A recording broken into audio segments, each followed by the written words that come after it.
Alcohol was involved, story number 20. Guarding Lenny Kravitz. London is an interesting city. I've been many times, always on business. But I always find time to explore and be adventurous on my business trips. There's a lot to see in the Big Smoke, as it's sometimes called, due to the pea soup fogs caused by air pollution. I've seen many of the iconic tourist sites that you'd be familiar with, even if you've never been there. There's Big Ben, Westminster Abbey, Buckingham Palace, Tower Bridge, a ride on a red double-decker bus, and many others. Fun fact, the famous London Bridge that spanned the River Thames in 1830 was dismantled and shipped to Lake Havasu City, Arizona, where it was reassembled and is now a tourist attraction there. I know, right? One of the more creepy things to do is go to the Tower of London, which is officially His Majesty's Royal Palace, and tour the torture chambers in the basement of one of the towers. This historic castle was built in 1078 by William the Conqueror and served as a prison from 1100 until 1952. What you'll find there is a perfectly preserved example of man's inhumanity to man and woman.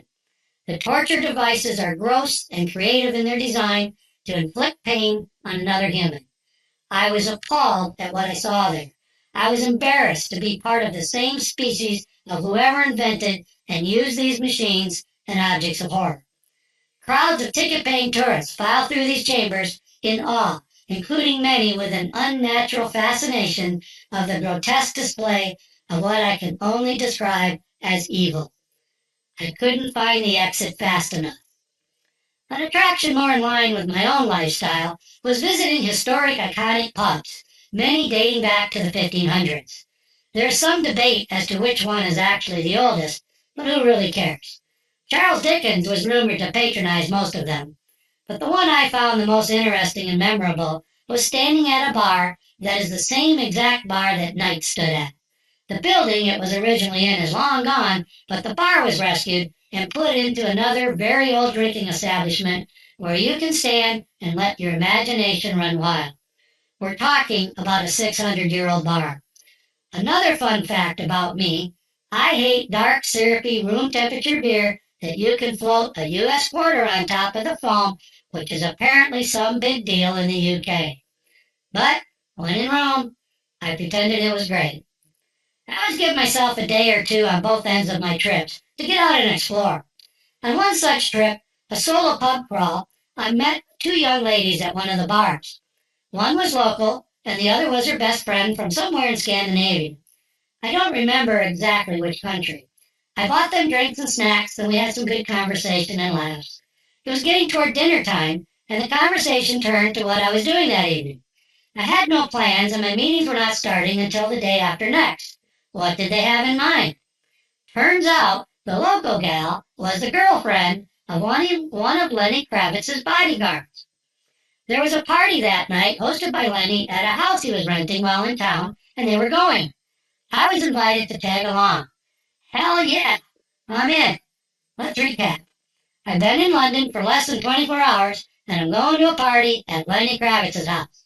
The plan was for them to go get ready and pick me up at my hotel in a couple of hours.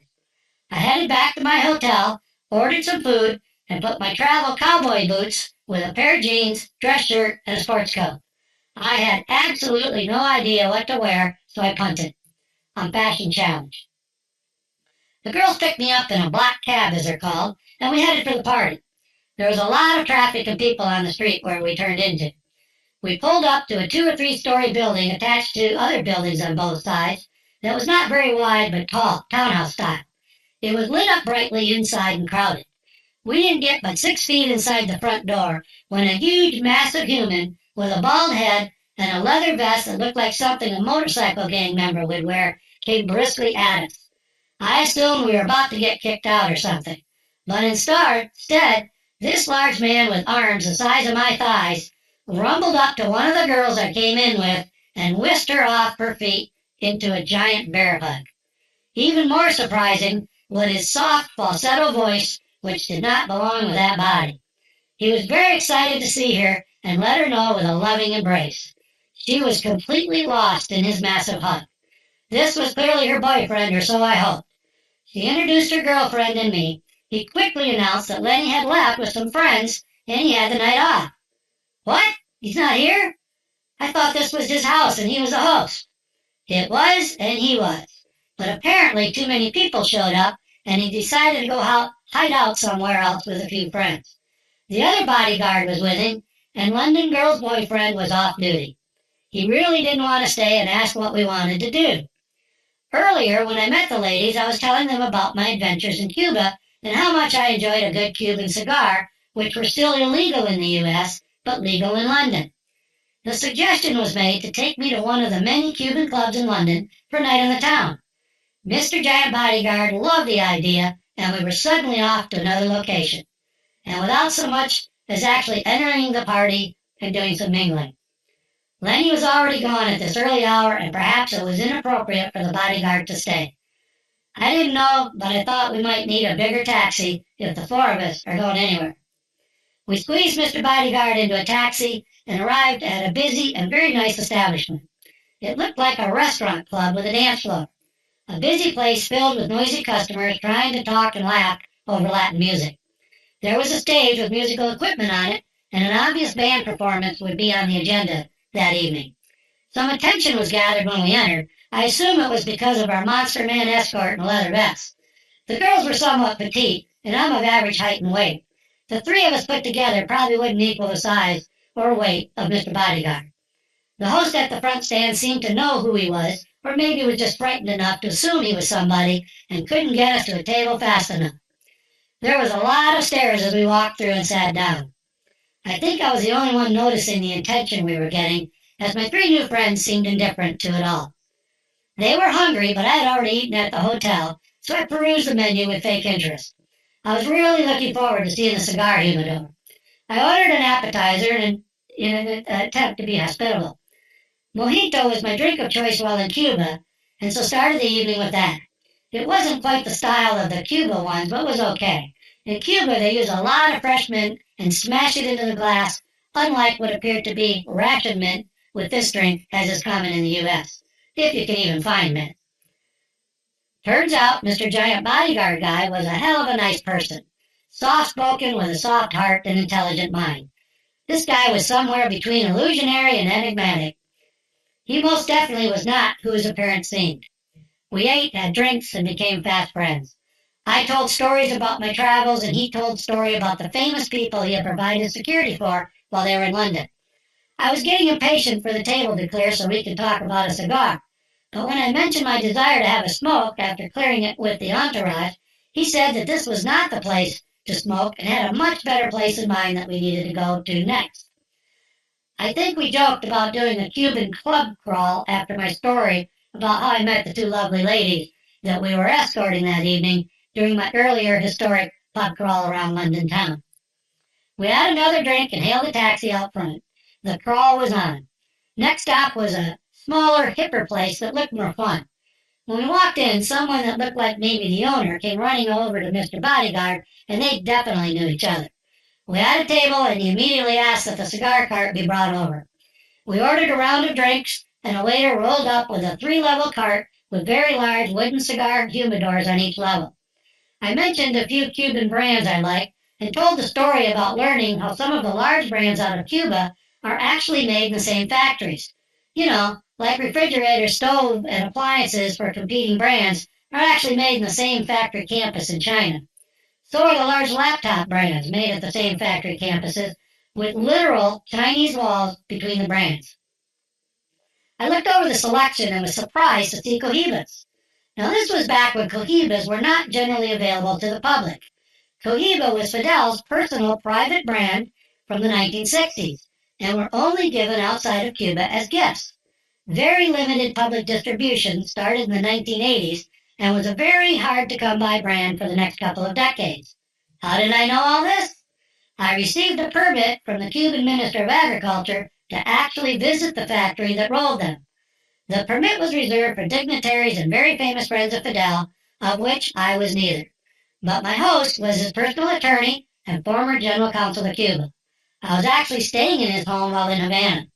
My Venezuelan translator and I did pretty much whatever we wanted while there.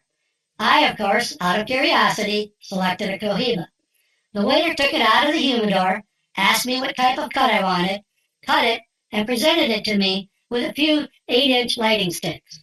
He lit one of the sticks and handed it to me. Nicely done. Mr. Bodyguard didn't smoke, but one of the girls selected a mild smoke and joined me. Nothing sexier than watching a beautiful woman smoke a cigar. That's a fact.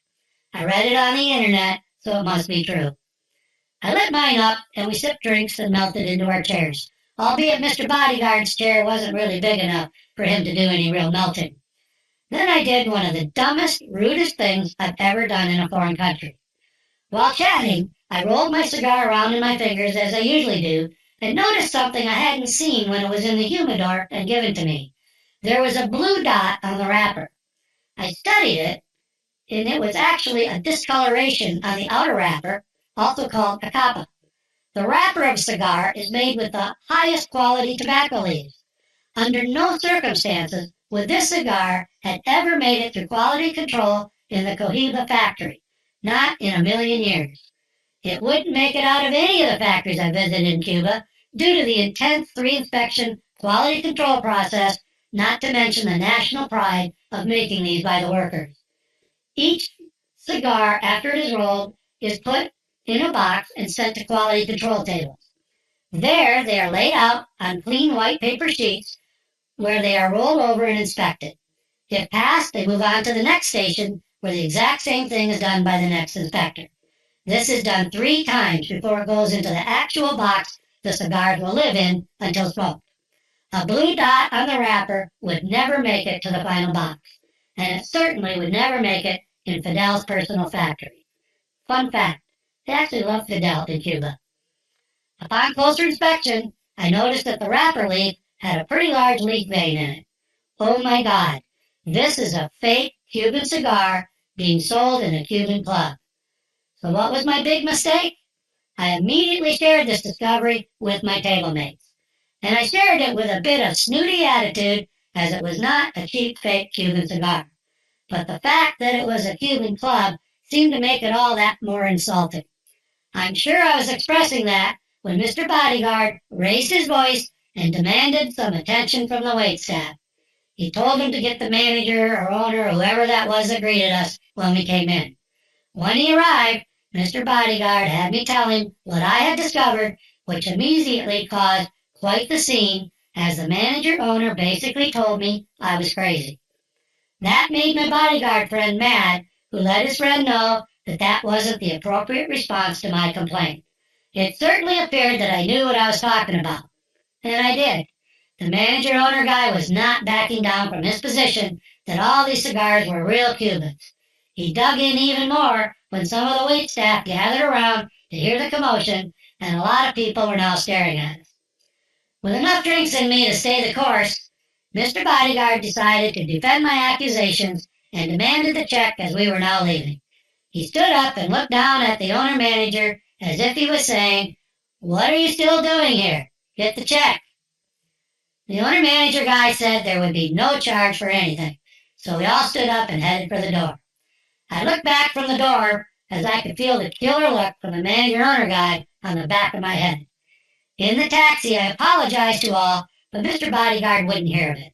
He knew I was right, and he was apologizing to me for his friend being such a jerk and either too ignorant to know his supplier was selling him fake Cubans or complicit in the crime. I could see where his demeanor could change in a millisecond if you threatened him or the person he was guarding. I felt bad, but I felt a little better when we arrived at another Latin club and he went out of his way to get me a nice cigar. Nice guy. Another fun fact. Did you know that London clubs and bars have to close at 11 p.m.? Or at least they did when I was there. I believe it is or was a national law unless you have a special permit. Many hotels have those permits, but most establishments do not. While enjoying my cigar and some more drinks, I learned this fun fact, which was about to interrupt what had become a fun, interesting night in spite of my American tourist moment. At 11 p.m., we decided to continue the party at my hotel, which had a bar. Upon arriving at the hotel, we learned that the bar was closed. That didn't stop the American from demanding to see the manager, as our party was not over yet. He came down to the lobby, took one look at my massive new friend, the 2 pretty ladies, and asked us what we'd like from the bar. We ponied up and had a round of drink mixed by the hotel manager. I bought him a drink as well. He joined the party, and the five of us partied at the closed hotel bar until about 2 a.m., if memory serves me, which it may not. Alcohol was involved.